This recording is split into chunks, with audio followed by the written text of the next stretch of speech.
Unfortunately, many of us have had the experience of attending a funeral or a wake, and I'm sure we can all agree that it is a very sad and difficult time.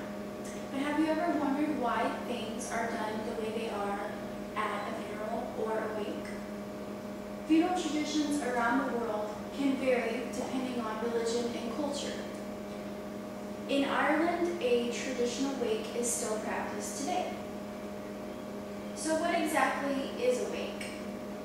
Dictionary.com defines a wake as a watch or vigil by the body of a dead person before burial, sometimes accompanied by feasting or merrymaking. Wakes are said to have originated in the ancient times with the Jewish culture. And this is when the Jewish culture would leave a casket open for 3 days in hopes of the body showing signs of life. However, many people still believe in an Irish myth where a person would drink out of a pewter glass and end up getting lead poisoning.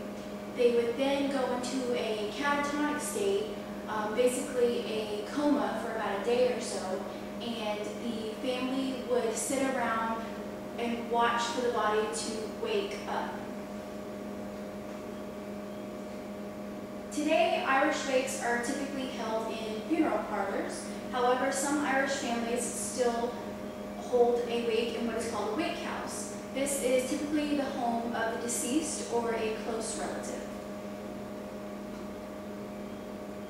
The casket is placed in a designated room, most often a bedroom, and a window is left open. The Irish believe that the spirit will leave the room through the window, and it must then be closed within 2 hours to ensure that the spirit does not return.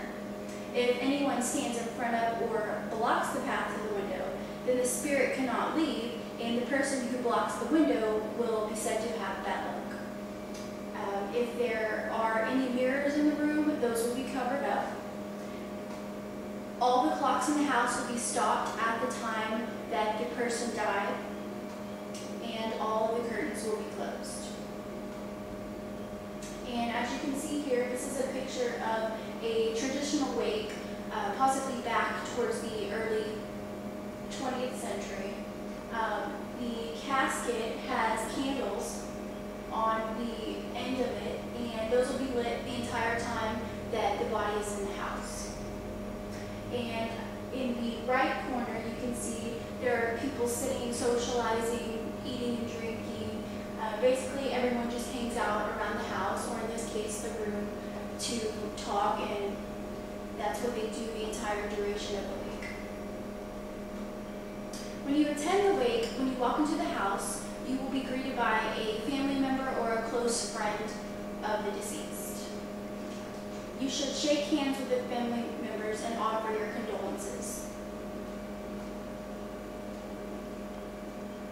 And then you should be seated and socialize with other guests. It's not uncommon for people socializing in the room to be eating and drinking in the same room as the casket. You'll be offered a drink. In the olden days, you would typically be offered an alcoholic beverage. However, that tradition has changed. Now, most often, you would be offered a glass of tea. And the length of time you're going to stay at the wake depends on how well you know the family. If you've known them for many years or you're very close to them, you want to stay, make sure that you help the family make food or do any kind of daily chores they might have and need help with. The wake itself lasts 1 to 3 days, and this will allow family members to say goodbye or make sure everyone gets a chance to come and talk to the family before the funeral. Traditionally, a close male family friend or neighbor would sit with the body during the night. That's been a long tradition that Irish people have always practiced. After the wake, the funeral takes place, and you will have 8 male pallbearers carry the body to the hearse, which will be waiting outside the home. The casket is then taken to its final resting place. In conclusion, this is how an Irish wake is done. Are there any questions?